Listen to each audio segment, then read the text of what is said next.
Hi, looking ahead to the ITV action on Saturday. Big rest of the day is the July Cup, obviously at Newmarket. It looks a pretty good renewal. There's one in there that I think is worth persevering with, to be honest, and it's Ten Sovereigns. I know he was beaten at Ascot. He was a bit flat that day, to be honest, but history tells us that Ten Sovereigns is better than that. Maybe just a case of expectation management. He might not be quite as good as he looked like he was going to be after the Middle Park.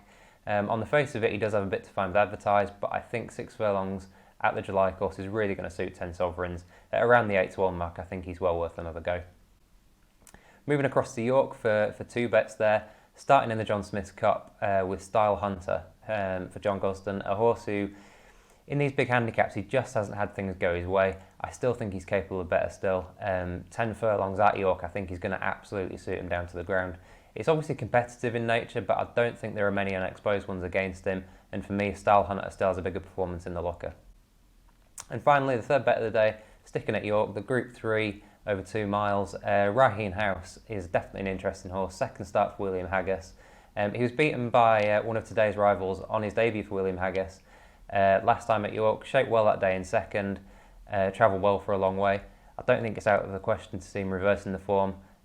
William Haggas does do well with horses that join his yard. He looks a little overpriced, his sort of third favourite at the moment. I think Raheen House is definitely one to be interested in.